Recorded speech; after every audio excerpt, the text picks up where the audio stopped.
Are you listening? Damn.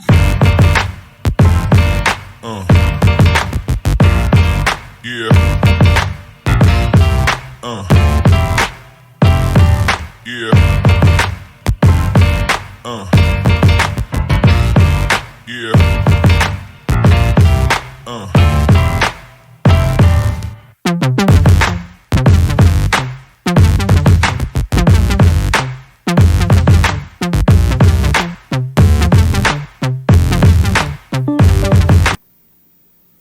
Bom dia, gente! Começamos mais um Floripa em Ação, iniciando esse mês de março, dia 7 de março, claro que o mês de março já iniciou, mas é o nosso primeiro programa nesse novo mês.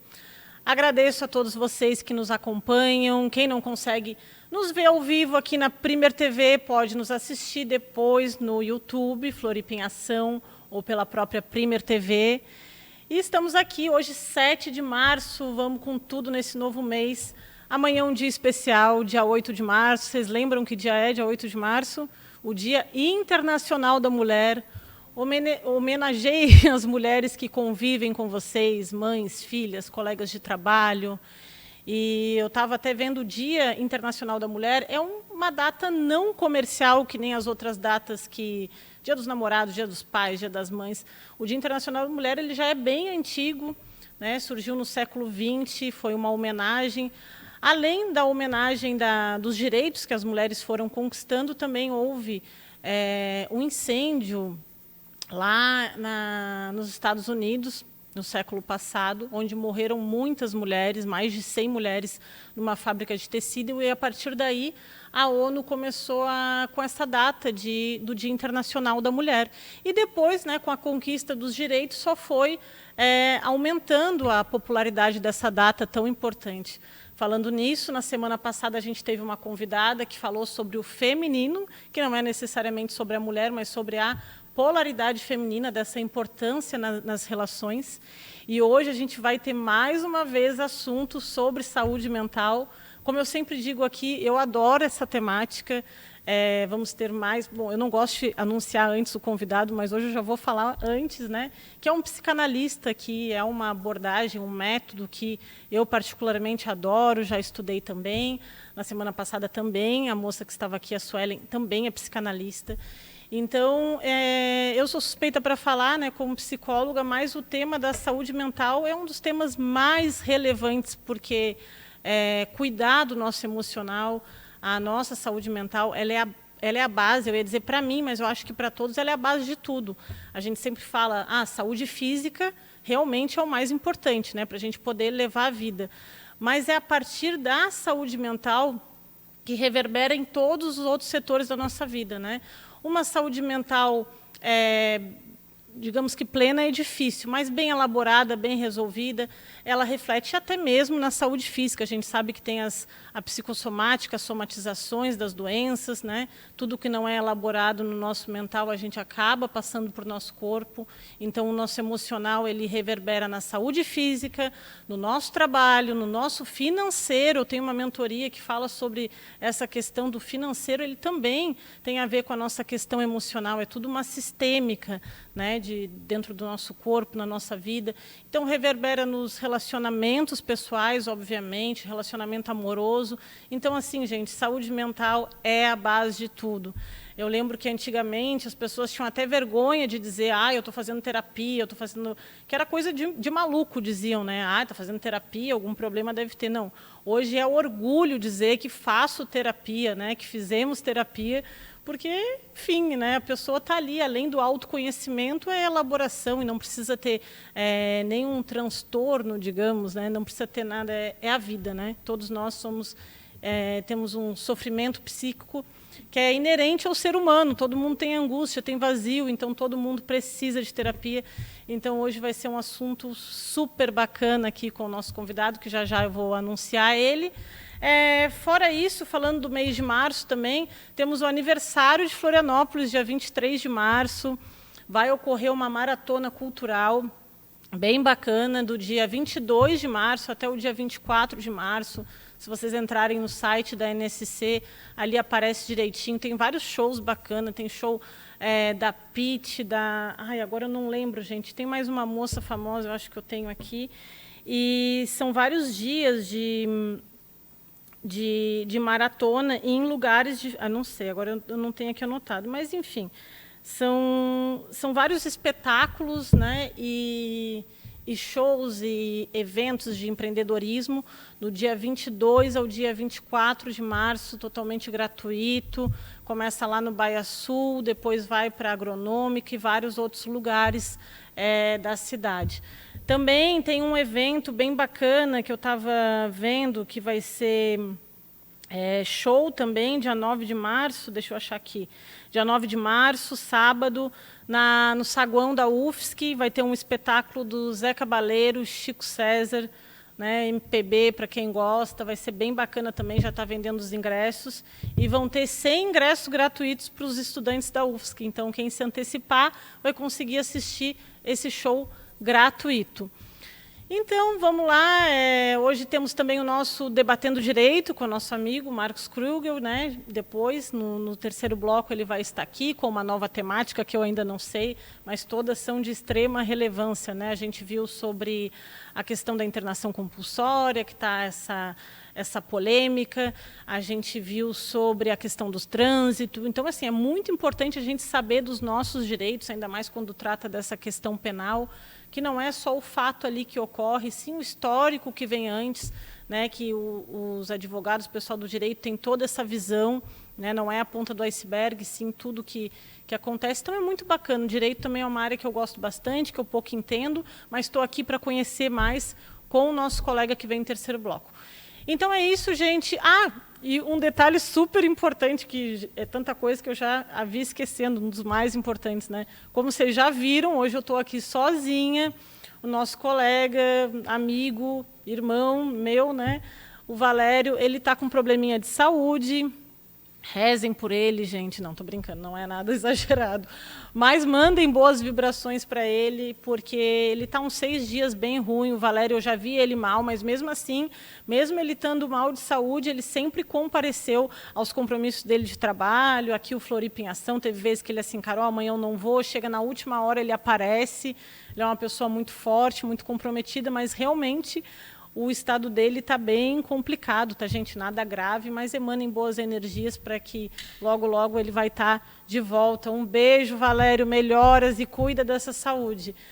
A gente já esteve aqui com 4 pessoas, hoje eu estou sozinha, mas é isso, né? A gente tem que ter resiliência para as surpresas da vida, digamos, né? Afinal de contas, hoje, já que a gente está na psicanálise, a gente nasce sozinho, morre sozinho, muitas vezes a gente está sozinho em alguns lugares e faz parte da vida, né? Apesar da gente adorar a companhia das outras pessoas. Então, mas sem mais delongas, então, vamos agora para o nosso intervalo, nos acompanha aí para esse super bate-papo bacana que vai ter aqui com o nosso convidado. Floripa em Ação volta já já.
Nosso intervalo foi The Flash, né, gente? Rapidinho, então, tá todo mundo ansioso para conhecer o nosso convidado de hoje. Eu sempre falo, quem acompanha a gente nas redes sociais, o Floripa em Ação, sempre sabe quem é o convidado da semana.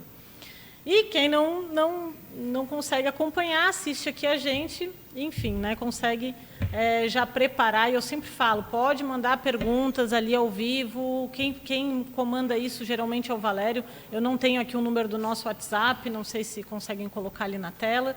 Se não, entre em contato com o Instagram do Floripa em Ação, pode mandar suas perguntas, as suas dúvidas, e também, se quiser sugerir alguma temática, manda lá para a gente que a gente conversa. Então, vamos lá, o nosso convidado de hoje, ele é psicanalista, como eu já tinha falado, é o Emanuel Barbosa, um prazer conhecê-lo. Seja bem-vindo, Emanuel. Bom dia, Carol. Bom dia. Bom dia aos telespectadores, aos assinantes. Então, uma excelente produção aí para nós. Aí, muito bem. Então, Emanuel, a gente sabe que o assunto de psicanálise, para quem nós estávamos conversando ali nos bastidores, isso, né? E ele estava falando sobre a paixão dele pela psicanálise. É realmente, gente, quem estuda psicanálise é uma coisa que não é um grande esforço, né? A pessoa só quer ler cada vez mais. Então, eu imagino a tua paixão, né, por esse método. Conta um pouquinho, Emanuel, como é que surgiu esse interesse pela psicanálise? Conta um pouquinho da história, como é que tu chegou até a psicanálise? Então, a minha formação inicial é no direito. Olha só, temos mais um advogado aqui. Isso, e eu sempre gostei mais das áreas, né, de questão de relação, né, de ajudar a resolver demandas, de conversa. Atuei num posto de conciliação, né, então justamente essa tratativa do escutar o outro, ajudar a resolver demanda. Então ali eu já fui vendo que eu tinha mais um viés, né, de conciliativo. De escuta, de mediação do que ostensivo no direito, né. Aí depois de me formar, comecei a faculdade de psicologia, e na psicologia eu conheci a cadeira da psicanálise e me apaixonei. Olha só, que bacana. E até não terminei a formação da psicologia, né, por eventos da vida, mas consegui fazer a formação da psicanálise, e até hoje, como você disse, é apaixonante, né? Consumo aquilo ali com uma voracidade. Eu ia te perguntar ainda, né? Porque a gente sabe que a psicanálise ela é a parte, não precisa ser psicólogo para ser psicanalista. Exatamente. E ainda eu ia te perguntar sobre a questão da psicologia, que é bacana às vezes fazer o curso para conhecer as outras abordagens, mas assim, quem gosta da psicanálise não adianta, é paixão à primeira vista, né? É paixão à primeira vista, até pelo histórico, né? Teoricamente, o entendimento da psicoterapia, a gente vai falar um pouquinho disso. As diversas abordagens da psicologia derivam muito da psicanálise, né? Dessa abordagem, seja uma gestalt, seja uma humanista, sempre a gente vai ouvir falar de inconsciente, de mecanismo de defesa, de projeção, e tudo isso é psicanálise, né? Então, quando a gente consegue chegar ali na raiz, é muito apaixonante ver o que Freud trouxe para a contribuição. Legal, Emanuel. Então, conta um pouquinho para a gente assim, essa diferença que muita gente não sabe entre psicanálise e psicologia. Tem gente que já coloca a psiquiatria junto, acha que é tudo junto.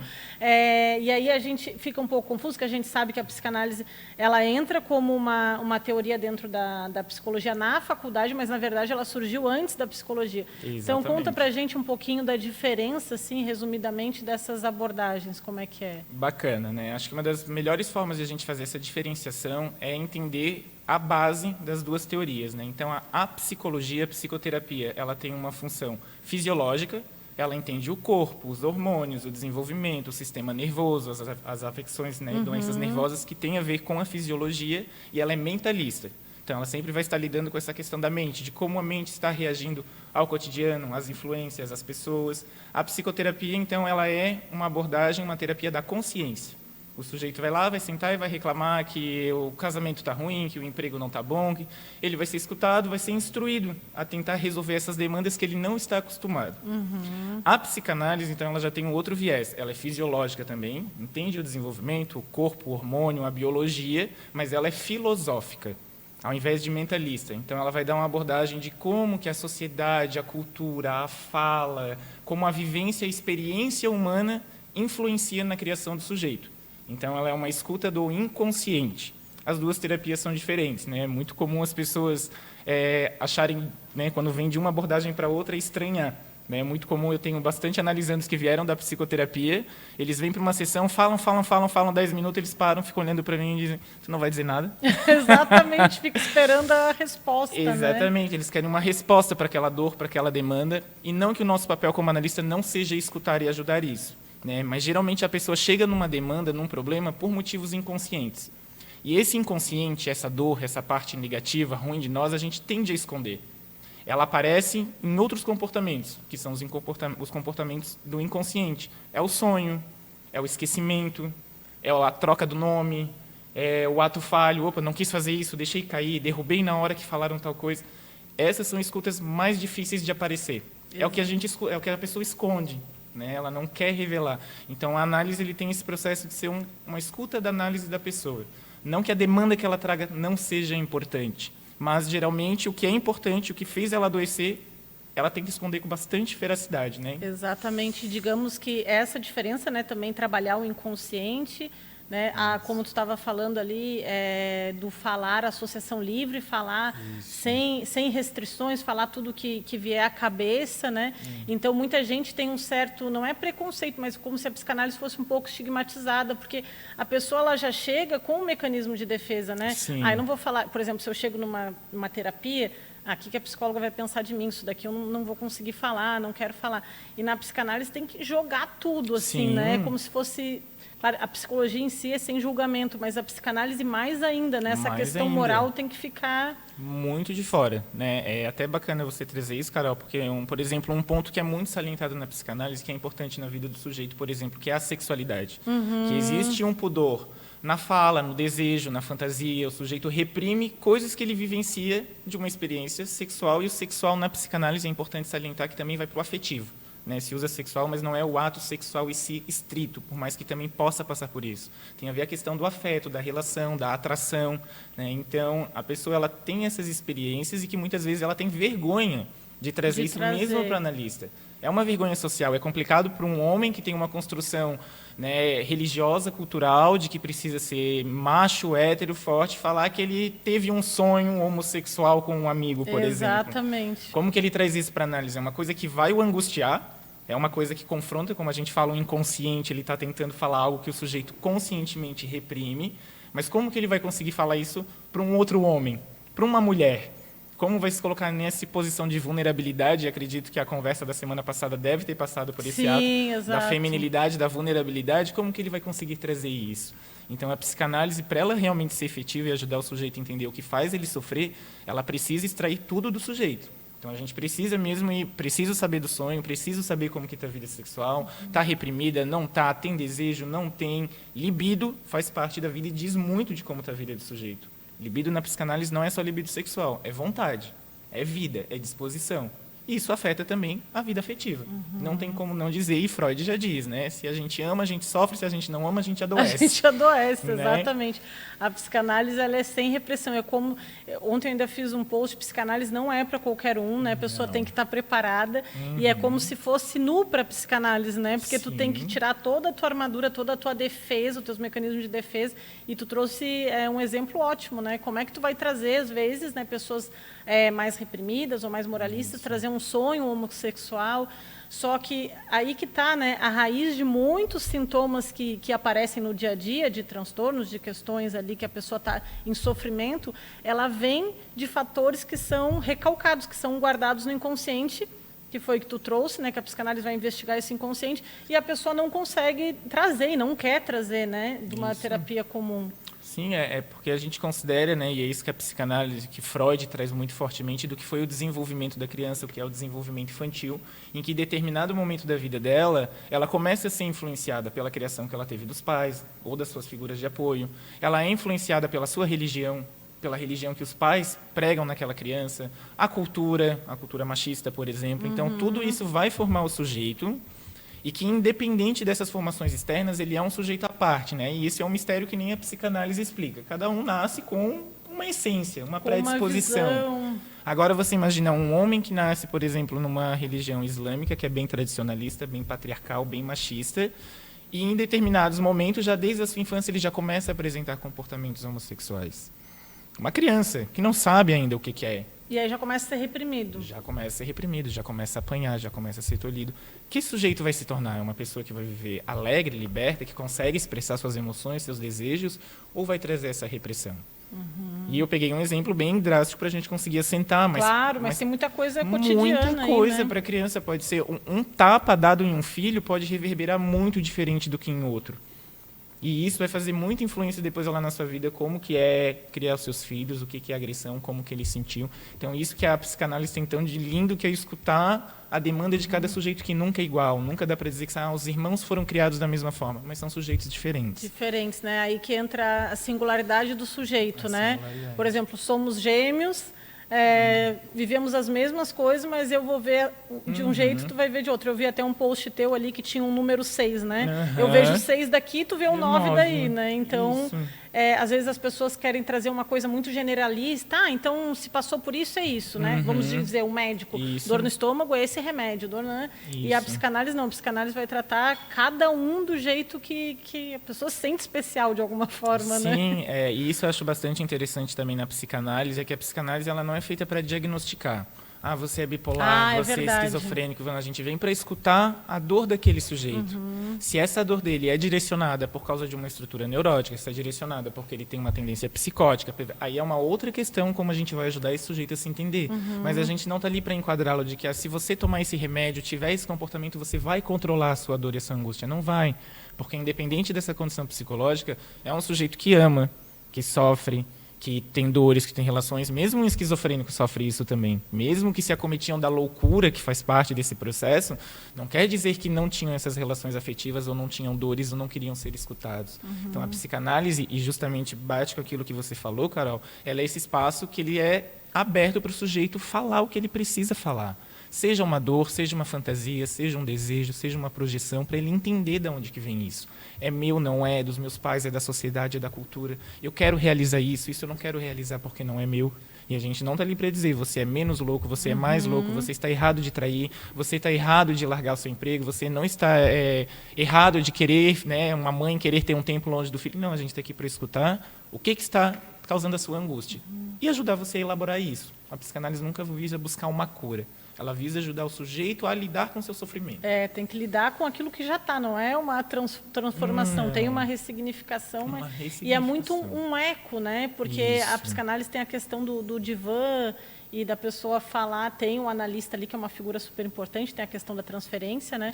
Mas também tem o falar para si mesmo, né? Como, eu queria te fazer uma pergunta, na tua experiência clínica, assim, quais assim os maiores desafios que tu teve? Se tem pacientes que, por exemplo, não dava para fazer o processo de análise, que chegou no momento e não dava, ou não, ou, né, começou com muita, que é o normal, né, com muita resistência, e depois, aos poucos, foi criando a transferência, né, com a figura do analista e foi conseguindo falar. Como é que é assim, a experiência na clínica? Assim, quais os maiores desafios? É muito legal poder até trazer isso, Carol, porque eu acho que deve ser a angústia de qualquer terapeuta quando começa a atender. Né? Vou conseguir dar conta, vou conseguir ficar vou conseguir responder o que ele quer. Vou conseguir ajudar uma pessoa com essa dor, com essa angústia. E eu acho que é isso que me apaixona tanto na psicanálise, porque eu sou um psicanalista freud-lacaniano, então eu aplico bem Freud e Lacan, a teoria de Freud e Lacan. E o Freud ainda vai dizer de que, às vezes, algumas pessoas chegam num ponto que elas não conseguem mudar mais. O Lacan já vai falar que sempre dá para ajudar o sujeito a mudar se você consegue se portar como psicanalista. Olha, né? Então, se você consegue... Tem uma responsabilidade ali da... Sim, exatamente. E é até bacana porque isso também entra de encontro de que, às vezes, a gente tem hoje uma grande quantidade de psicanalistas e que tem dificuldade de instaurar a transferência porque não estão conseguindo, por exemplo, aplicar a psicanálise.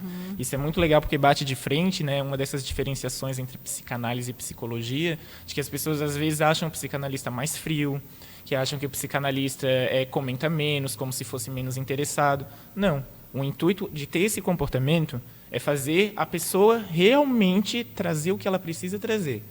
Porque uma pessoa pode se sentir ofendida de não ser recebida na porta, mas para outra pessoa não pode fazer diferença nenhuma. Não se trata do sentir do analista, se trata de você e como você está lidando com isso, com essa dor e com essa queixa. E a questão até do olhar mesmo, porque depois, quando entra no processo de análise, o psicanalista fica atrás do divã, então o paciente não olha o psicanalista, ele está falando ali sozinho, às vezes sente a questão do desamparo, a ferida dele vai vir à tona, né? Sim, e olha que interessante a gente trazer isso também. Por que os psicanalistas insistem nisso, né? Nós somos sujeitos que desde sempre a gente busca o reconhecimento do olhar. É a criança do mãe, olha o que eu fiz, olha, vai me Quer ver ser no colégio. visto, né? Quer ser visto. E muitas das vezes, então, a gente traz as interpretações que vêm do olhar, sejam positivas ou negativas. Né? Quem nunca comprou uma peça de roupa um pouco mais caro que quando foi contar para sua mãe, para o seu pai, viu que eles se contrariaram e você não, mas estava na promoção. Então, aquele olhar do sujeito muda o nosso discurso, interfere no que a gente vai falar. Se a gente vê, né, às vezes a gente está contando uma história para um amigo que já cruzou o braço, já não gostou do que eu falei, eu já tento me justificar e já tento mudar a história, e a psicanálise precisa que você seja sincero, que você fale de fato o que vem na cabeça sem pensar no que o outro está olhando, Sem julgando. falar de o direcionamento para o outro, né? Eu quero falar para o Emanuel para ver o que o Emanuel vai achar, para ver o que ele vai Sim. passar para mim, se ele vai sorrir, Isso. qual o olhar, se eu vou ser amado ou não. Exatamente. Se a expressão facial dele diz que ele aprovou ou não aprovou o que eu fiz, a minha atitude, meu intuito não é ali para julgar, é escutar o que você está falando, pois isso reverbera e diz de você. É muito comum nesse processo, como você disse, né, de se a pessoa fica ou não, de que quando a gente consegue fazer isso e a pessoa não está prestando atenção no seu discurso, ela solta determinada palavra, frase ou situação que a gente pontua e ela não presta atenção que ela falou aquilo. Ela não presta atenção de que ela trocou aquele nome, de que ela esqueceu, e aquilo ali está dizendo alguma coisa. Não, sempre, né? Sempre. Então é bem comum as pessoas fazerem a terapia achando que não vão ficar e depois de um tempo de, nossa, que interessante isso.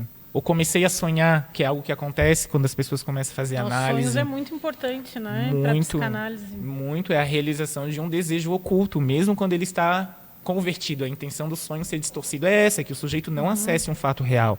Mas o fato de sonhar está mostrando que existe um desejo inconsciente. Freud vai dizer que o sonho é a realização de algum tipo de desejo. É a realização disfarçada do desejo reprimido, né? Aí isso começa a acontecer... Pode falar. Não, o sonho é um susto, né? Tem É um uns que chegam num susto. pesadelo, diz assim, meu Deus, eu não queria estar fazendo aquilo, como é que eu matei tal pessoa, como é que eu fiz tal coisa. Sim. E é uma parte de ti ali, né? Exatamente. O inconsciente se manifestando. Exatamente, né? Às vezes está tentando esconder o real viés, mas tem um motivo ali. Você está matando a sua tia, mas o seu desejo era ter matado a sua mãe porque ela não te deu o carro que você queria.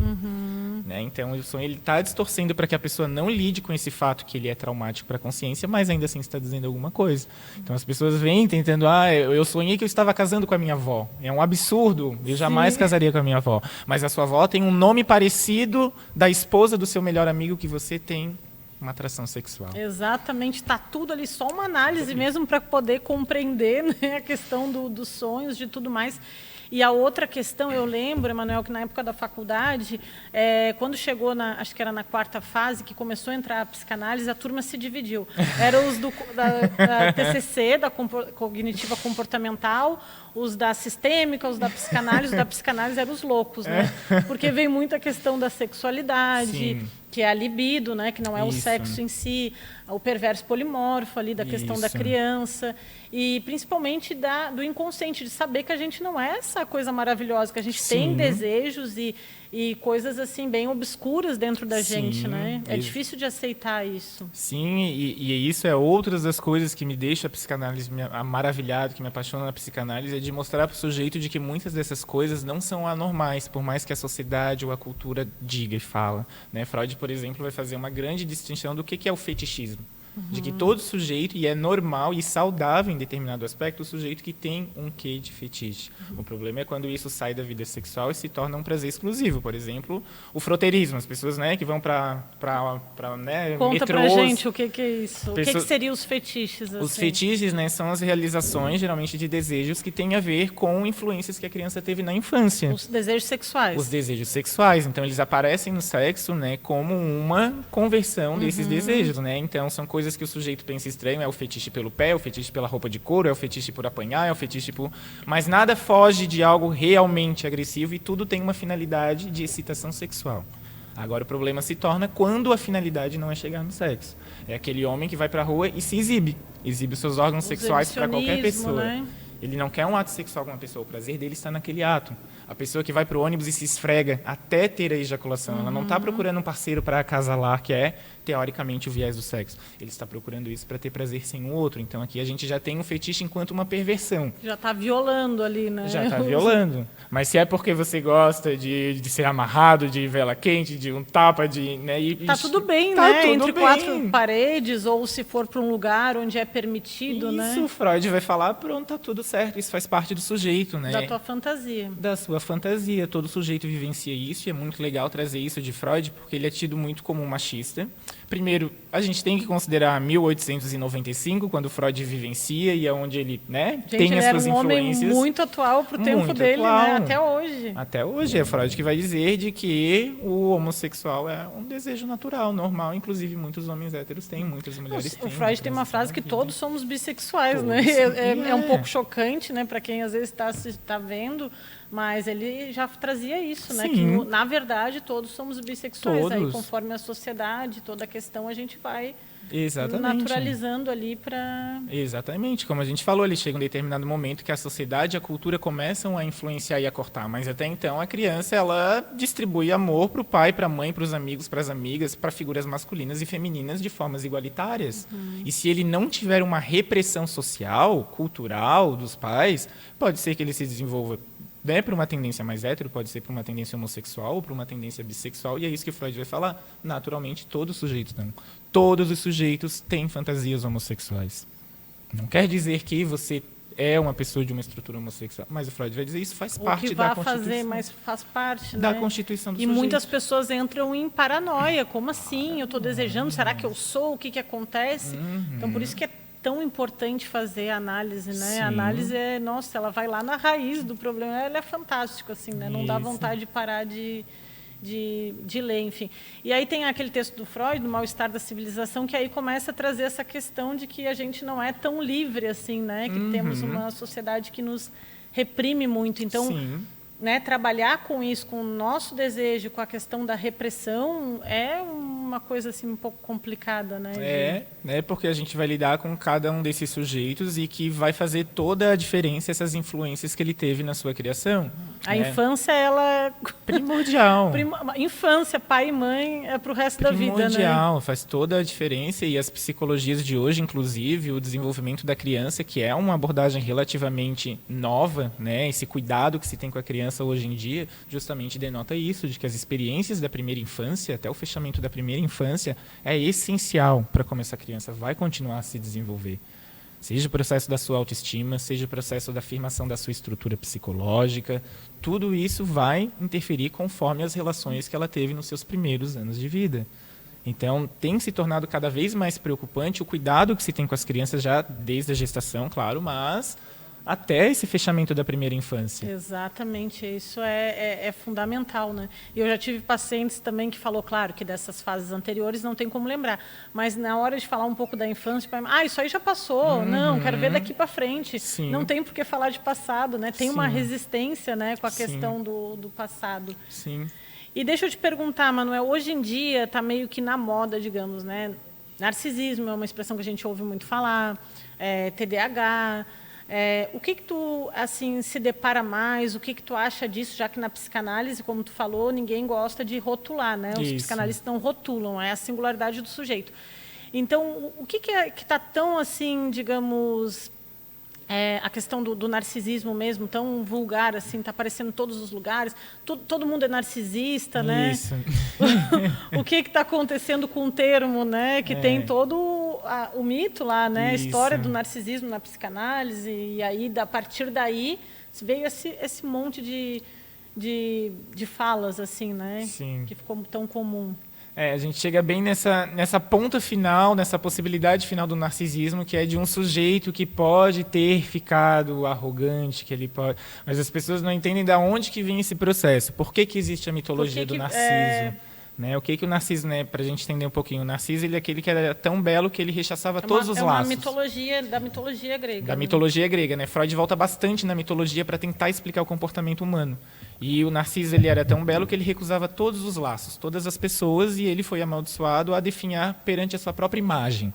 Então, ele ficou aquela imagem de ficar olhando para o lago, né? Isso. Eu acho que no fim, eu não sei, não lembro.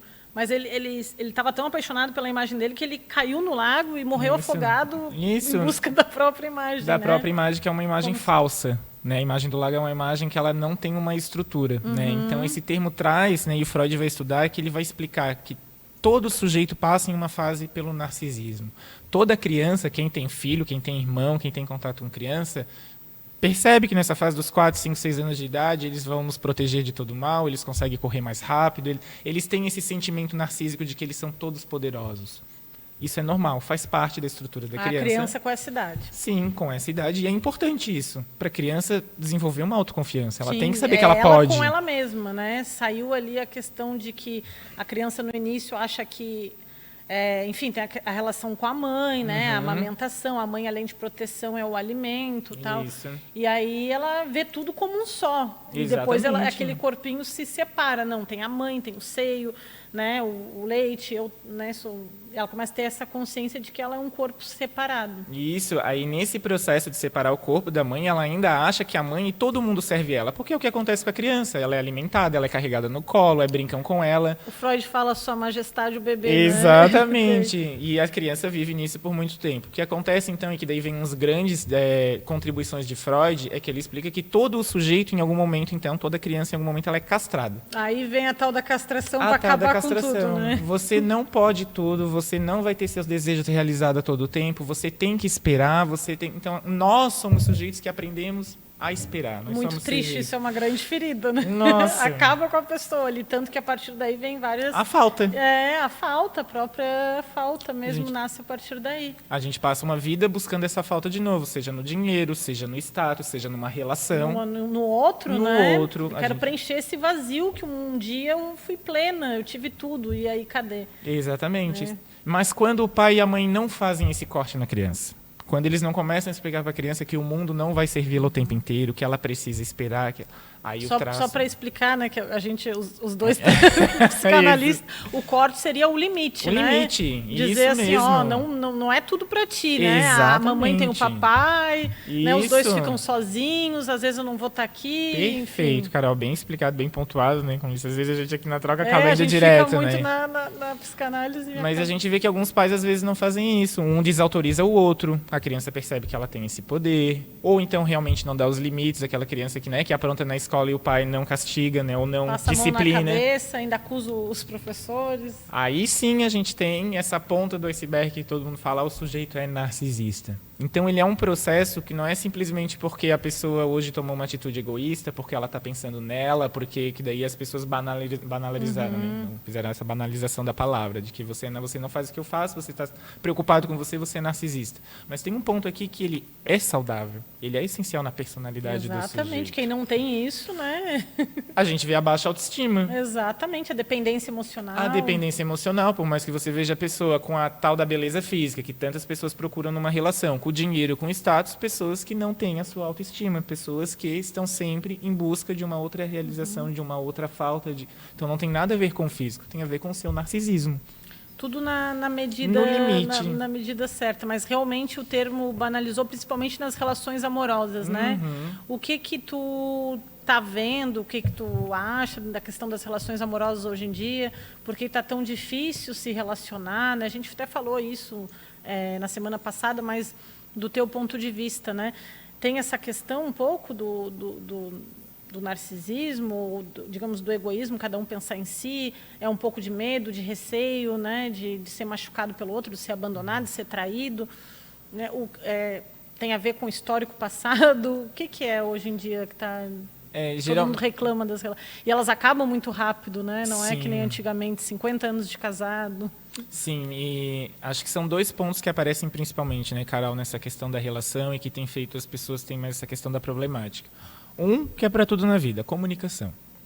E se a gente considerar de que a gente vem de uma criação, uma sociedade, uma cultura relativamente patriarcal, machista, onde o homem é ensinado a não chorar, a não falar dos seus sentimentos, a gente entra numa relação onde os homens têm dificuldade de falar o que estão sentindo, seus temores, seus problemas, e a gente sabe que a comunicação em qualquer lugar, mas na relação, é uma das maiores problemáticas. Segundo ponto, e que aparece bastante, é a projeção.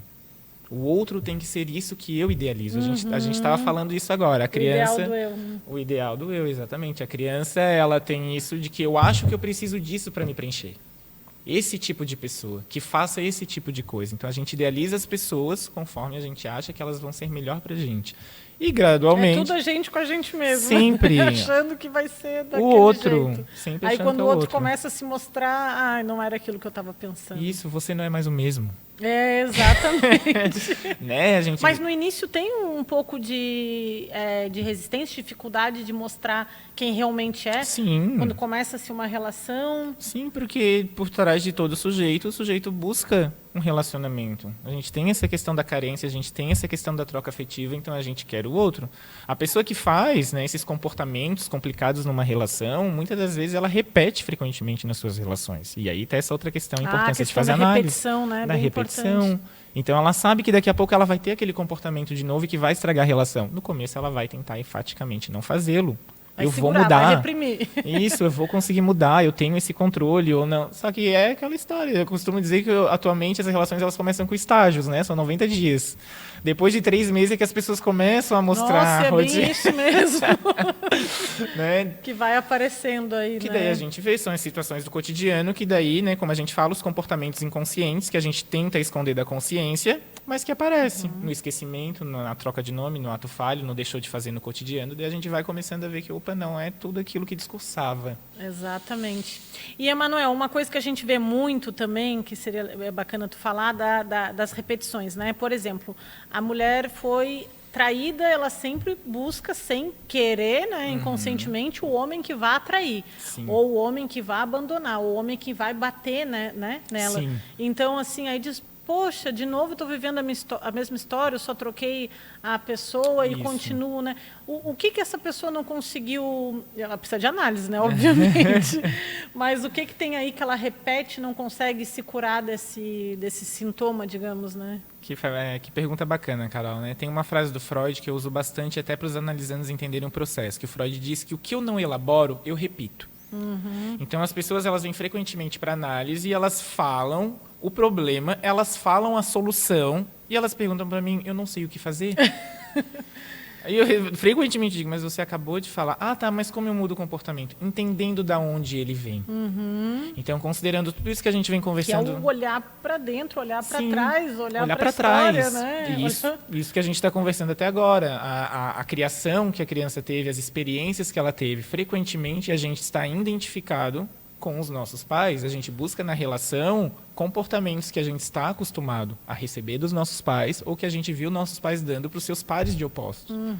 Então, quando o sujeito repete aquilo que ele viu em casa, é óbvio que ele não quer sofrer a mesma agressão que a mãe viu. Mas é o tipo de relação, de comportamento, de situação que ela experimentou e sabe vivenciar. E muitas das vezes ela se identifica também com a mãe, em muitos comportamentos. E quando vê, ela também está aceitando o mesmo tipo de companheiro que a mãe teve. E nega, né? E Muitas vezes nega. nega. Ai, mas não, meu parceiro não tem nada a ver com a minha mãe, com o meu pai. Mas são traços, e são traços muito pequenos. Às vezes não é o todo, né? Não. Mas são traços, são comportamentos que acabam repetindo ali. Por isso que tem que elaborar a história, por isso que tem que trazer o passado numa... É numa conversa, praticamente, né? A análise do Freud vai trazer isso, que é a cura pela fala. Não existe um faça isso que você vai melhorar. O sujeito falando, repetindo, entendendo da onde que isso vem, por que minha mãe sempre fez isso com o meu pai e eu percebi que eu faço isso na minha relação também. Não tem a ver com gostar, não gostar, ser um bom hábito ou não. Isso que é o inconsciente. Ele é inscrito por coisas atemporais e que não existe uma moralidade entre certo e errado. Se você apanha ou apanha, se isso é certo ou errado para a cultura, não interessa. É a experiência que você tem, que você Exatamente. conhece. O inconsciente não tem como controlar, não tem como dizer, eu não sou assim, eu não fiz, eu não sei porque eu fiz, chegou na hora, eu bati, né? Então, é isso que explica que a gente não é... Eu sempre digo, se a gente fosse só consciência, só ego, só... digamos, uma terapia, né? Não falando mal da terapia, ia ser tudo muito lindo, né? Sim. Eu faço o que eu quero e não faço o que eu não quero, que nem essa psicologia positiva de hoje em dia. Isso. É tudo lindo, vou pensar que vai acontecer, eu acho muito legal, que nem Napoleão Hill, assim, ler um pouco desses livros, né? E ter a questão da força do pensamento, mas... E aí até fico assim, né, de ver a maneira que eles tratam o inconsciente. Não é assim para elaborar inconsciente, não é só jogar um pensamento positivo por cima, né? Tem toda uma elaboração, por isso que existe análise. Não é fácil de lidar com isso. Sim. E aí... A gente tem um ditado popular que é faço o que eu digo e não faço o que eu faço. Exatamente. É muito fácil falar, mas na hora de eu fazer e aplicar eu não consigo, porque, e isso é uma das grandes chagas que Freud traz para a sociedade, de que o homem não é dono da sua própria casa. A gente costuma pensar que a gente controla o nosso pensamento, que a gente controla a nossa ação, que a gente manda na gente, mas a gente não manda. Quem manda é o inconsciente. Exatamente. Ai, triste, né? É. Triste e interessante ao mesmo tempo, porque eu sou apaixonada pela questão do inconsciente. Quando eu descobri a psicanálise, parece que explicou tudo na minha vida. Sim. Eu pensei assim, né? É por isso, Isso. então, que acontece isso e isso. Tá tudo explicado, né? Porque, meu Deus, realmente é fantástico, né? Uma coisa assim abstrata. E ontem eu estava olhando o teu Instagram, mas eu não cheguei a ler essa parte do que eu vou te perguntar agora, Claro. que é uma questão bem atual, que tu falou sobre o Big Brother, né? Por que tantas pessoas se interessam em assistir o Big Brother? Aí eu estava lendo ali enfim, a tua página, e já estava quase 1h da manhã, eu disse, vou dormir, amanhã eu pergunto para ele o que é essa questão, né, dessa curiosidade, o que é que acompanhar a vida do outro. Sim. Tem duas questões que dividem, né, e que trazem essa grande audiência para o programa. Um é essa questão do olhar, como a gente falou um pouquinho antes, né, todo sujeito tem essa tendência natural ou ao olhar ou a buscar o olhar para si. Tem o voyeurismo, né? O voyeurismo ou o exibicionismo, né? Então se busca isso. E a questão da projeção. Né? A gente vê que quando está ocorrendo o Big Brother, entre as pessoas, entre a sociedade, se tem esses debates de concordo com isso, não concordo, penso como ele, não penso, tem que sair uma identificação. É isso que se aproveita, né? O Big Brother ele vem inspirado em um livro de George Orwell, né, que é o 1894, aonde um grande irmão, um Big Brother, controlava toda uma sociedade. Sim. Olha só que curioso, da onde que vem isso? É um livro, ele é americano, se eu não me engano, tá? Olha, eu não sabia disso. E é um livro, olha, antigo, que ele falava de 1984, ele é tão atual. Que a Globo tirou a ideia? A Globo não é um mundo, né? O Big Brother tem vários países. Gente, eu não sabia. Sim, por causa justamente... Um nome diferente, não. É tudo Big Brother, daí só muda o nome do país. Reality shows mesmo, isso, é verdade. Big Brother Holanda, Big Brother Espanha, né? Olha só. Todos se aproveitando disso que o sujeito em qualquer cultura tem. Ele busca olhar ou ser olhado, ele busca identificações e projeções, e tem outra coisa que também às vezes a gente quer negar, mas que faz parte da estrutura do ser humano, que é o que Freud chama de pulsão de morte. O ser humano tem uma tendência natural à destruição. A guerra faz parte da história do ser humano. A subjugação, o sangue, o ruim do outro faz parte muito da estrutura. A agressividade, excelente. O que aparece no programa? A agressividade. Que manipulativos. Super. É isso que o programa sabe. O sujeito gosta de olhar, o sujeito gosta de projetar a sua vida. Vai pegar vários tipos de estruturas gatilhos inconscientes. Gatilhos inconscientes. Para fazer essa capturação, né? E o sujeito gosta de ver briga. Tá. E tu acha que, como psicanalista, que isso de alguma forma acrescenta na vida das pessoas? Ou porque assim, né, todo mundo fala, algumas pessoas falam, que perca de tempo, eu não assisto, ficar vendo a vida do outro, mas pode ser que por esse lado que tu falou, né, role ali, eu me identifico, ela é assim, ela é essa. O que tu acha das pessoas que assistem, assim? Olha, eu já escutei até de depoimentos próximos de pessoas que, por exemplo, fala de determinado participante, fez eu enxergar algo da minha vida. Exato, eu pensei nisso agora. Uma pessoa contando ali a história, né, da sua vida, da situação, fez pessoas se identificarem com isso. Por que não? Eu costumo dizer, gente, de que nada que está manifesto na Terra é bom ou ruim, depende do uso de que o homem faz. Né? Depende de como se é usado isso. Então, talvez algumas pessoas consigam sorver o melhor. Mas a maioria acompanha por causa da briga. Exatamente, que aí fica aquela coisa assim mais fútil, né? Isso. Que as pessoas não está aproveitando, né? Não, porque, na verdade, se a pessoa quiser de tudo, ela tira uma experiência que ela assiste, né? De um filme, de um seriado. Sim, exatamente, né? Pode tirar algo proveitoso mesmo, independente de qualquer experiência que ela tenha. Mas a maioria das pessoas está descarregando isso que existe no inconsciente de cada um e que é mais fácil atribuir ao outro. O outro que é ruim, o outro que é briguento, o outro que é problemático, o outro que é errado, do que a pessoa ir para análise e entender o porquê que ela acha tudo isso, ou por que ela se preocupa tanto com o outro na televisão. Né? E não com ela mesma. Gente, vamos fazer análise, quem puder, né? Gente, é assim, é fundamental, é a base na vida da pessoa. Como eu falo, análise é para poucos. Tem pessoas que falam, aliás, tem uma frase que eu escutava. dói e custa caro. Então, assim, no momento da vida que a pessoa puder e tiver condições, estiver preparado, faça uma análise que é fundamental para a estrutura psíquica da pessoa. Emanuel, a gente vai ter que ir encerrando, Tudo porque está ótimo. maravilhoso o assunto. Eu adorei, foi um prazer conversar contigo, Muito assim, obrigado. te conhecer, né, e trazer essa riqueza que é, né, da saúde mental, do humano, né, mas a gente que trabalha com a psicanálise, eu achei fantástico. Te agradeço muito.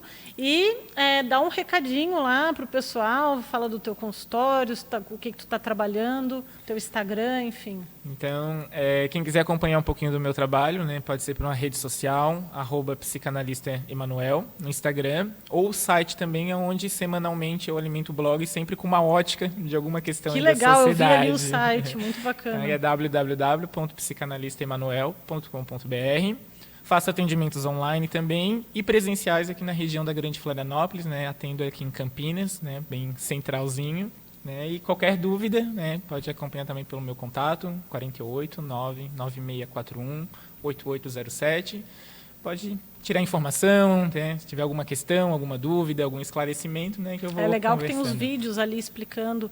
E, pessoal, é isso. Se vocês tiverem dúvida, esquecerem, entra no Floripa em Ação, que a gente encaminha ali o Instagram, o contato do Emanuel. Vejam a questão da análise. Quem tiver já interesse em começar, temos aqui um ótimo psicanalista já fazendo a propaganda.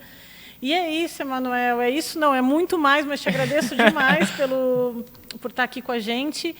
E, pessoal, vamos, então, para o nosso intervalinho, que já a gente vai ter o nosso quadro Debatendo Direito com o nosso colega, o Marcos Kriegel. Já aqui, espero vocês.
Are you listening? Damn.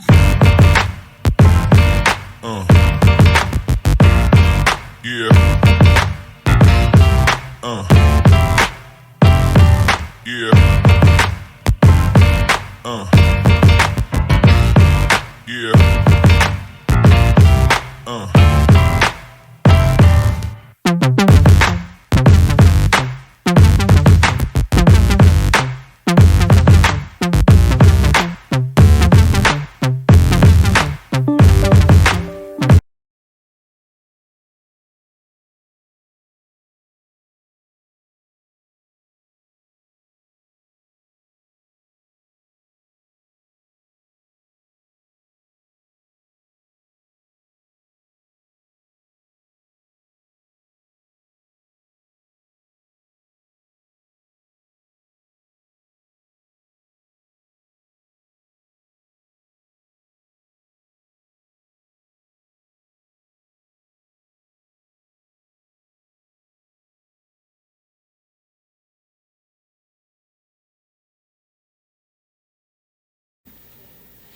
E voltamos com o nosso terceiro bloco, agora com o quadro Debatendo Direito, que eu já falei ali, é sempre informações super relevantes, né? Afinal de contas, somos todos cidadãos, passamos por diversas situações, então nunca percam esse quadro, não só informação para você que assiste, mas também para levar para os conhecidos, para as pessoas aí, acompanhem sempre. Estou aqui com o meu amigo, colega, Marcos Kriegel.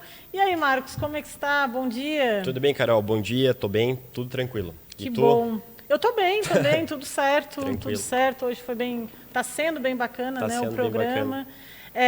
Vamos lá, então, que eu estou curiosa para saber. Ele sempre traz uma surpresa, né, diferente. Eu acho que decide ali, né, dependendo do que acontece nas notícias.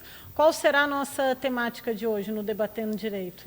Então, Carol, ontem ocorreu em Brasília o julgamento, a continuidade do julgamento no STF, no Supremo Tribunal Federal, Sim. a respeito da quantidade de droga para tentar diferenciar o consumo pessoal de drogas, eu falo maconha mais especificamente, e do tráfico, né? Nossa, isso é super polêmico, já ouvi falar bastante disso.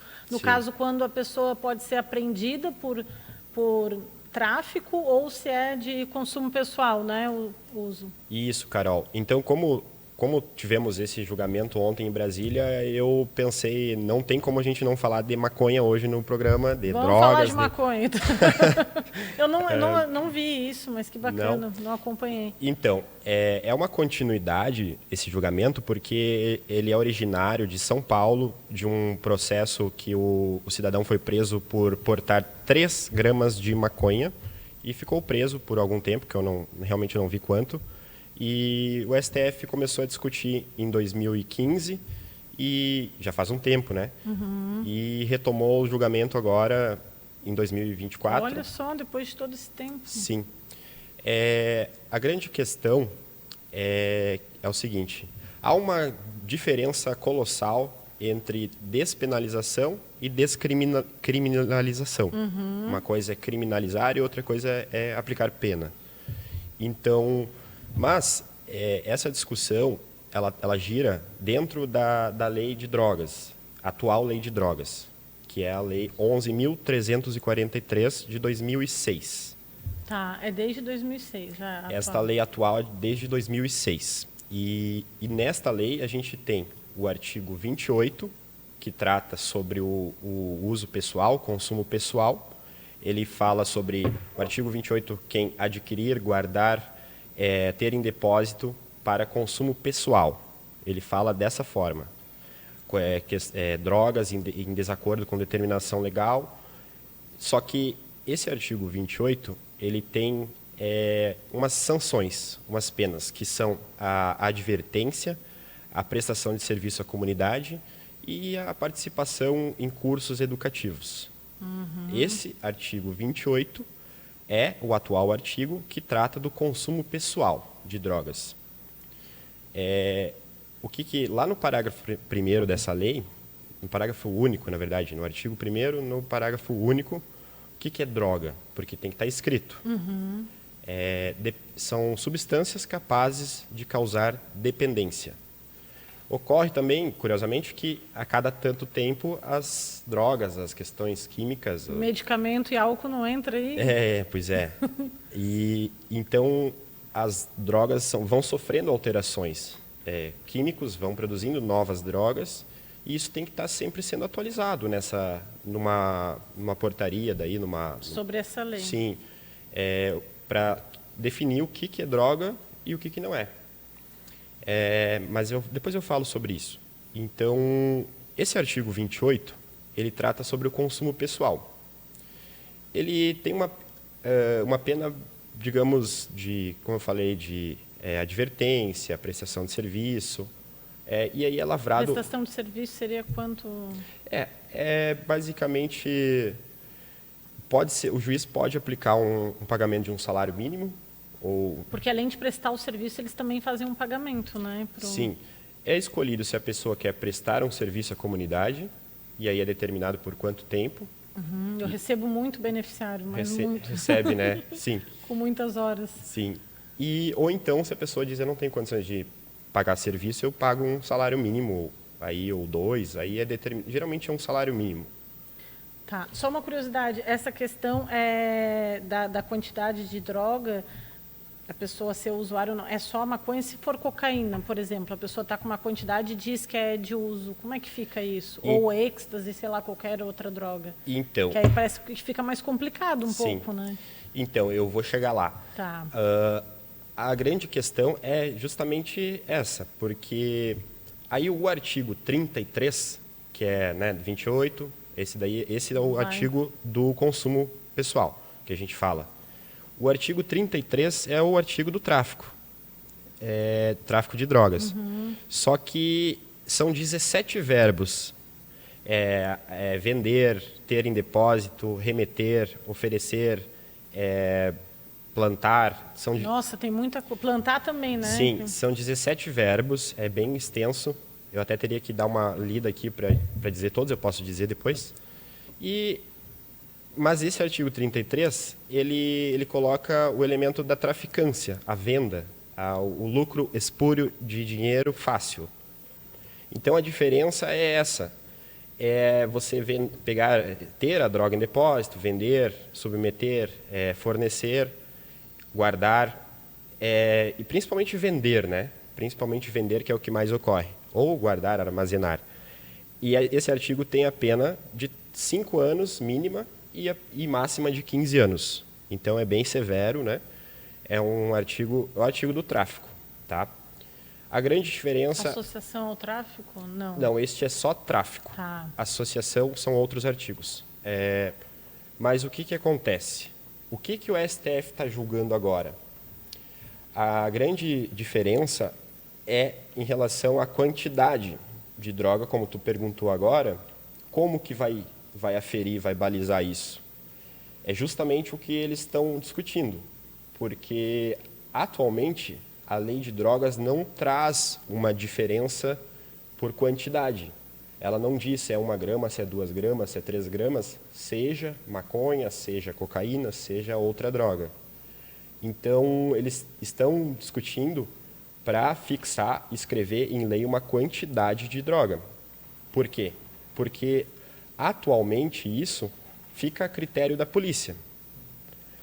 Fica a critério da polícia, lá no momento do flagrante, da prisão em flagrante, vai ficar a critério da polícia.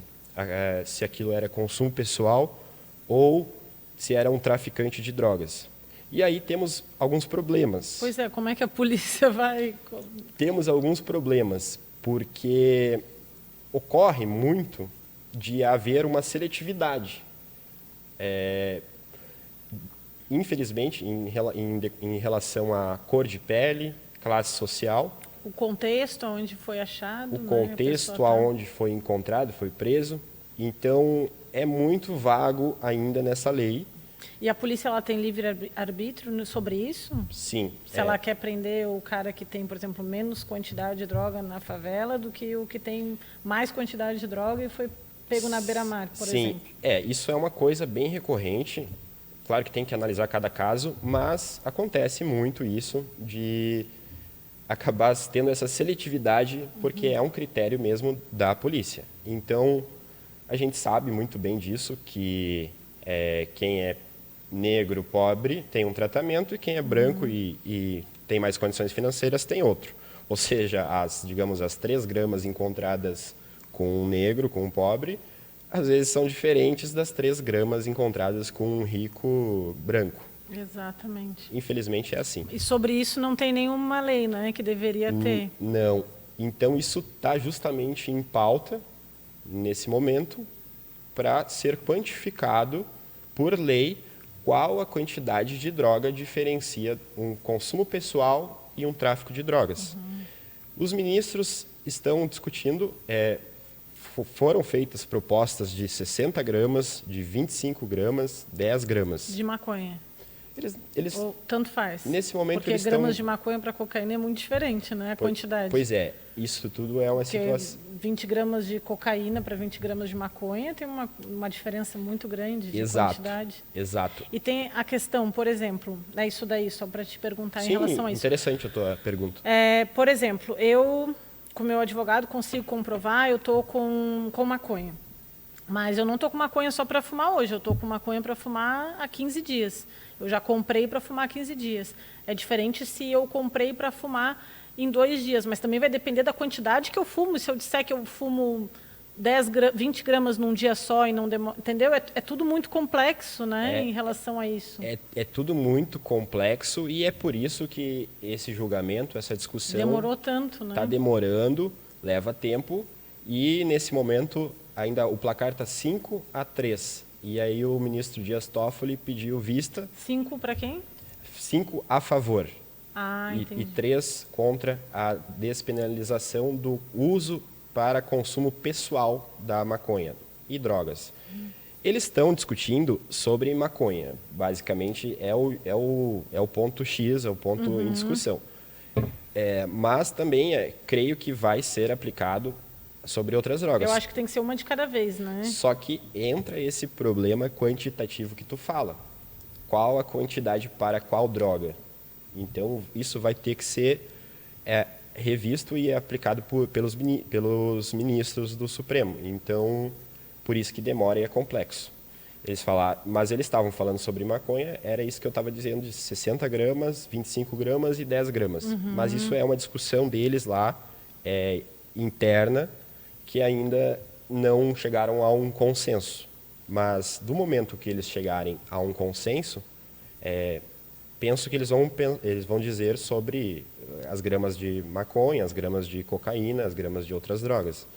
Então, mas como é polêmico esse tema e a maconha realmente ela tem uma diferença dessas outras drogas Com certeza, sintéticas, porque ela é originária ali de uma planta, então E já tem país que está legalizada também, sim, né? Então, exato, o tema está girando nesse momento em cima da maconha, da cannabis sativa. Vamos por partes. Vamos por partes. Mas é isso, o grande critério que está sendo julgado é a quantidade para poder aplicar isso, escrever em lei, para ter uma definição. Porque, como eu falei, até o momento, a definição, o critério fica pela polícia e pelo contexto. Entendi. Então, como tu falou, se eu uso tantas gramas hoje, se eu tenho para outro dia, isso tudo é muito complexo, né? Então, porque para ter na lei vai ter que ter um número X de gramas. Com certeza, né? Então, tem que especificar para... Nesse momento, eles estavam falando nessas quantidades de 60 gramas, e 10 gramas e 25 gramas. E deixa eu te perguntar agora uma questão, porque eu sou bem leiga nessa questão do direito. Como é que fica ali em relação à própria pessoa, enfim, uma questão mais de saúde e de livre-arbítrio? A pessoa quer, por exemplo, fumar a maconha dela, e ela pode fumar, embora ela compre isso de forma ilegal, né? Aí que está a questão. E o que seria o correto? A pessoa, ela andar... É diferente de a pessoa andar com a maconha na rua, dentro do carro, e ela ter armazenado em casa? Tem algum que é mais leve a penalidade? Porque se tu é meu advogado, eu ando com maconha porque eu preciso fumar a maconha, mas em casa é mais tranquilo de eu fumar do que andar com essa maconha circulando pela rua, porque aí eu posso vendê-la, mas também posso vendê-la em casa. Sim. Como que fica isso? E defender dizendo, nossa, mas a minha cliente fuma, ela tem uma questão que... Sim. Tem crescido no Brasil a questão da maconha, da cannabis medicinal. Exatamente. E, inclusive, eu até tenho amigos de uma associação canábica no Rio Grande do Sul. Eu já vi o teu... E mando um abraço para eles, da Ascamed, pessoal fazendo um trabalho bem legal. E estão lutando contra tudo e todos, né? A grande questão é que já temos autorizações pelo país, por habeas corpus, autorizando o plantio caseiro para quem tem doenças que são comprovadamente curadas, atenuadas, melhoradas pelo uso da cannabis. É um óleo vegetal, é um extrato da planta que é utilizado e passa por um processo químico. Mas, claro que isso tem que ter uma receita médica, tem que ter a comprovada, depois de não ter mais jeito, digamos assim, é utilizado para alguns tipos de câncer, epilepsia, para algumas crianças. Epilepsia, já ouvi falar bastante. Tem umas doenças ali que já estão mais conhecidas, já estão de praxe, assim, mais conhecidas, só que isso é uma questão muito do juiz. A gente, em pesquisa a gente percebeu, já verifiquei, que no Nordeste do Brasil é mais concedido, é mais amplamente autorizado pelos juízes o uso terapêutico da cannabis. E ressalto aqui que é o uso terapêutico e do óleo, tá? E eu já ouvi falar que nesse caso não é como como é o óleo, não tem o processo da alucinação, né, da brisa da maconha, sim, digamos. Não tem esse processo. Eu não sou perito ali desse assunto químico, mas não tenho a substância que deixa o do THC, né, que provoca efeitos psicológicos. Não tem, é um óleo vegetal extraído. Inclusive, esse óleo já está disponível nas farmácias. Pois é, já ouvi falar. Se você vai em qualquer farmácia, a farmácia, muitas delas têm já esse óleo dentro da legalidade. A farmácia está ali para vender, né? Só que ele é caro, ele chega até R$2.000. Uma quantidade, assim, de poucas, um frasco, assim. E então ele é caro, já há uma especulação em cima da indústria farmacêutica sobre isso. Há poucos locais que estão produzindo isso no Brasil ainda. Então o preço é elevadíssimo, é caro. Mas para você conseguir comprar na farmácia, você vai ter que ter a receita médica, a documentação legal, a autorização, tudo certinho, né? Então, é uma autorização da Anvisa, Agência Nacional de Vigilância Sanitária. Então, como eu estava falando, tem alguns habeas corpus que são concedidos, habeas corpus preventivo. Você explica tudo ali juridicamente, para que essa pessoa demonstra, provando que essa pessoa utiliza e faz o uso terapêutico com toda a documentação, para que ela não seja presa, para que não haja uma busca e apreensão ou que ela tenha uma voz de prisão e seja presa, levada para a delegacia por causa daquilo que é o medicamento que ela está utilizando. Então, há vários habeas corpus no Brasil e tem crescido isso. No sul do Brasil, ainda está mais devagar, está mais lento esse processo. Os juízes ainda não concedem muitos habeas corpus, somente para casos muito específicos, assim, para aquelas doenças bem terminais ali, que o médico comprovou mesmo, disse que é o único jeito e tal. Então, isso é interessante. Né? Mas tu estava perguntando sobre dentro de casa, né? Isso, né? Como que se daria essa defesa? O que é menos... Então, claro que dentro de casa, a Constituição traz que a casa é um asilo inviolável da pessoa. Então, para entrar dentro de casa, tem que ter um mandado de busca e apreensão. Tem que ter não pode, a qualquer momento, um policial ou qualquer pessoa chegar e entrar na tua casa.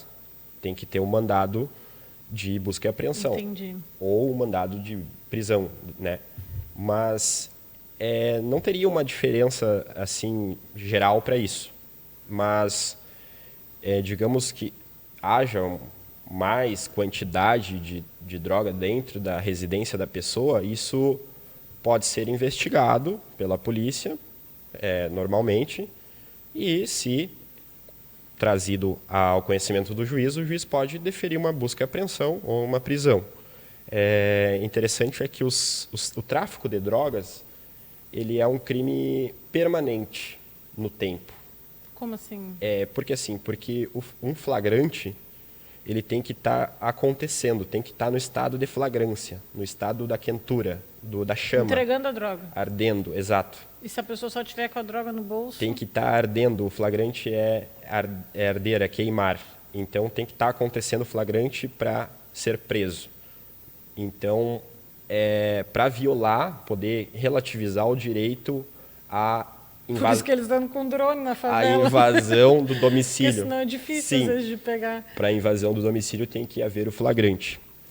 Logo, o tráfico de drogas ele é entendido pela doutrina, pela jurisprudência, que ele é um crime permanente, que ele está sempre acontecendo, a todo tempo. Então, isso gera um estado de flagrância permanente, que pode ser dado a entrada, a busca e apreensão a qualquer tempo. O juiz geralmente concede a busca e apreensão, a prisão, se ele é informado e provado que há quantidade de drogas em tal residência. Tá. Mas Mas utilizar dentro de casa para consumo e utilizar na rua para consumo não tem uma diferença técnica. Não tem Entendi. uma diferença técnica, vai da quantidade mesmo e do contexto. Se há, porque geralmente a polícia prende e ela traz que foram presas notas de dinheiro, de troco de tem dinheiro. outros quesitos ali que levam a ver o tráfico, a balança, o Exato. dinheiro. A polícia traz a informação da balança, traz a informação do dinheiro que foi apreendido. Deixa eu só fazer uma pergunta, porque se a polícia para, tu falou que tem que ser na hora ali da negociação, né? Que é o Isso, flagrante. exato. Mas se a polícia pega o cara com os pacotinhos ali, agora fugiu o nome, as petecas de droga, tá no bolso ali, tem um pacotinho. Aham. E aí, isso aí legalmente é considerado tráfico ou não? Sim. Como a gente não tem uma quantidade de droga estabelecida nessa lei atual, as petecas tendo ali a quantidade de droga vai enquadrar no tráfico. Porque é isso justamente, o julgamento é esse, que está em pauta, é para Entendi. quantificar Mas não sendo ali no momento da ação, teoricamente não é o tráfico. Se não Então, pega vendendo. o que vai acontecer? Existe a ação controlada, que é regulada por lei também, que autoriza a investigação. Ação controlada Investigar aquela pessoa. A ação controlada da polícia é uma investigação prévia que a polícia faz. Ação controlada quer dizer bem isso. Não atacar no momento... controlar para atacar, para investigar. Aí quem faz isso é a Polícia Civil. A Polícia Civil investiga. E a militar ataca.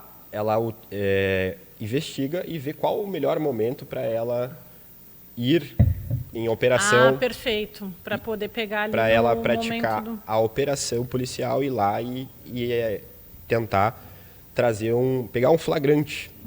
Mas enquanto isso, eles vão investigando com fotografias, com depoimentos, testemunhas, informantes, e se é verificado que há um tráfico naquela região, eles fazem toda essa investigação prévia, identificam as pessoas e aí estudam qual o melhor momento estratégico para ir lá e praticar o flagrante, o ato do flagrante. Então tem que ter essa investigação prévia. Perfeito, a questão da investigação, né, para poder, além de chegar no momento, saber Sim. o histórico, o quanto a movimentação daquela pessoa, Exato. com provas, né, fotos dela fazendo Exato. Tem que ter a investigação prévia para fazer a prisão. Então, se uma pessoa do nada pega com certa quantidade ali de drogas, vai se incomodar. Ela vai ir para a delegacia e aí, dependendo até que prove. Dependendo da explicação dela, né, da quantidade de drogas apreendidas, dependendo da explicação dela, dos antecedentes criminais, Tem os do antecedentes contexto social, se a pessoa trabalha em algum emprego lícito, se ela não faz disso o emprego dela. Tem muitos quesitos. Tem ali. vários quesitos que são avaliados. Se ela não faz dessa substância o trabalho dela, o lucro fácil. Então, se é um trabalhador que tem lá tudo assinado, tudo certo, e é pego com uma quantidade... E dizer que é do consumo próprio. Dizer que é do consumo próprio, cada caso é muito singular, mas pode ser que seja interpretado como consumo e incorra no artigo 28, atual artigo 28, que fala do consumo pessoal. Mas é muito muito singular. É muito cada caso, cada né? caso. Então, por isso que os ministros estão julgando a Foi quantidade ontem de isso, droga. né? Tu falou. Sim. Deixa eu te fazer uma pergunta. Se foi apreendido na casa de uma pessoa um determinado droga ali, e a droga não era da pessoa, mas foi apreendido na casa dela, e ela consegue comprovar através desses quesitos que ela trabalha e faz e tal, mas alguém deixou aquela droga ali. E aí, ela é penalizada por isso? Sim, é claro que depende também da quantidade e do contexto todo. E se essa outra pessoa vai assumir essa pessoa. Ela vai ter que dizer quem que é essa pessoa. Ela vai ter que dizer quem Mas é. e a pessoa assumindo, ela leva por estar dentro da casa dela? Sim, porque o artigo 33, ele traz 17 verbos. Eu vou ler aqui. É importar, exportar, remeter, preparar, produzir, fabricar, adquirir, vender, expor à venda, fornecer, ter em depósito. É um verbo também. Entendi, que vai entrar da questão da quantidade de novo. Ter em depósito, transportar, trazer consigo, guardar, prescrever, ministrar, entregar ou fornecer drogas, ainda que gratuitas. Então, até você fornecer drogas gratuitas, pode cair no tráfico de drogas. Mesmo sem a venda. Mesmo sem a venda. Eles não deixaram um verbinho de lado. Eles não deixaram um furo. Então, mas a tua pergunta é um dos verbos, ter em depósito drogas, vai cair no tráfico de drogas, a pessoa vai responder, porque é um verbo, ter em depósito. Isso tudo é tráfico de drogas e tem a pena mínima de 5 anos e a pena máxima de 15 anos. Então, É de 5 a 15. de 5 a 15. Não passa de 15 anos o tráfico de drogas. Nem o Marcola, o Fernandinho Beiramar, que foram os maiores. Um tráfico não passa de 15 anos. Porém, nesses casos que tu citou, Que aí tem também a questão da associação daí, ao crime, né? daí tem a lei de organização criminosa e tem também o artigo 35 dessa lei de drogas, que é associação para o tráfico. Aí já é outra questão. Aí somatiza. Você tem um tráfico mais associação para o tráfico. Vai aumentando. Mais associação para o tráfico e mais organização criminosa. Então isso aumenta. Aí aumenta uma pena, outra pena e outra pena. Soma. Mas isso tem que ser provado. Entendi. E isso tudo é desde 2006, então? Então, vamos para esse assunto agora. Essa nossa lei atual, ela compõe o Sistema Nacional de Políticas Públicas sobre Drogas, o SISNAD. Ele já é encarado como uma política pública. Porque outro dia eu ouvi falar sobre isso, é bem isso. Então, já é encarado como uma política pública de drogas. Só que a lei anterior, a 2006, era mais branda a pena, até porque havia menos tráfico. A pena era mais branda. Entendi. Em 2006, surgiu a nossa lei atual. E aí a nossa pena para o tráfico ficou nesse nível, de 5 anos a 15 anos. E tem outras condutas também. Então, o que eu queria dizer é que essa nossa lei de drogas atual, vou usar o termo aqui, ela é falida. Ela é praticamente ela tem a sua utilidade, é óbvio, mas, por outro lado, ela é muito falida. Porque se o objetivo do país, da sociedade, é ressocializar, é que cada vez tenham menos pessoas, diminuir, né? menos pessoas presas, essa lei está indo totalmente ao contrário. Porque em 2005, o Brasil tinha 300 mil presos. E em 2023, chegamos a quase 900 mil presos. Nossa Senhora, olha o aumento, né? Então, por isso que tu fala que a lei é... Então, desde a criação dessa lei de drogas, o Brasil triplicou o número de presos. O que é uma incongruência matemática. Se anteriormente, a 2005, chegou a 300 mil presos, ora, por que em 20 anos, em menos de 20 anos, a gente triplica o número de presos? Aí já entra em outros assuntos também, né? Se for puxar... Entramos em outros assuntos sociais políticos. Então, essa lei é falida, porque se o objetivo é não diminuir a possibilidade de prender pessoas, está errado. Tem alguma coisa que tem que ser feita para corrigir essa situação. E então triplicou o número de presos com essa lei. Por quê? Porque 40% das pessoas presas no Brasil são por tráfico de drogas. É 40%. Quase a metade das pessoas presas no Brasil são por tráfico de drogas. Então, para que lado que nós estamos indo, né? Estamos indo para onde? Vamos cada vez prender mais? Então, a nossa lei de drogas está fazendo com que cada vez mais tenhamos pessoas presas. O dado estatístico é esse, está lá para todo mundo ver. Saímos de 300 mil pessoas, estamos em 900 mil pessoas agora. E com esse dado também de 40% de pessoas presas por tráfico. Entendi. Então, é isso. Marcos, muito bom. A gente vai finalizando, Sim. mas muito bom essa tua conclusão, né, para mostrar, Sim. né, o que está atualizando, essa decisão de ontem e o quanto que desde 2006, né, tem essas estatísticas. Sim.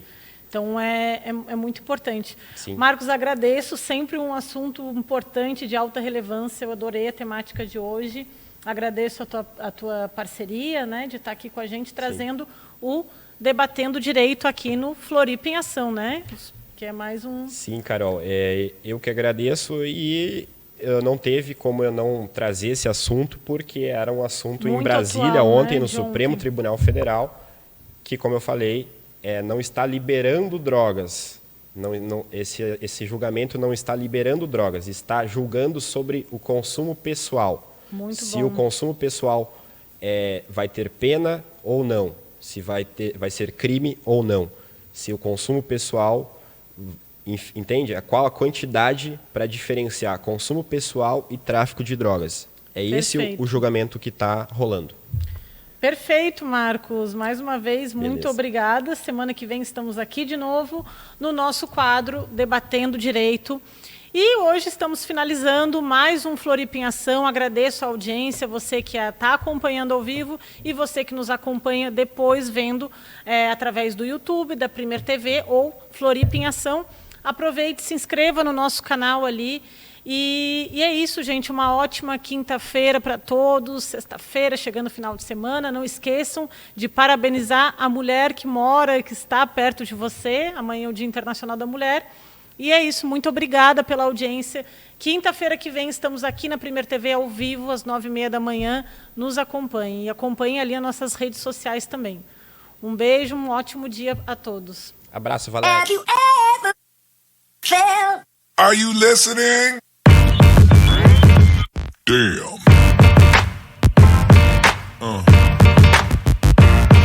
Yeah.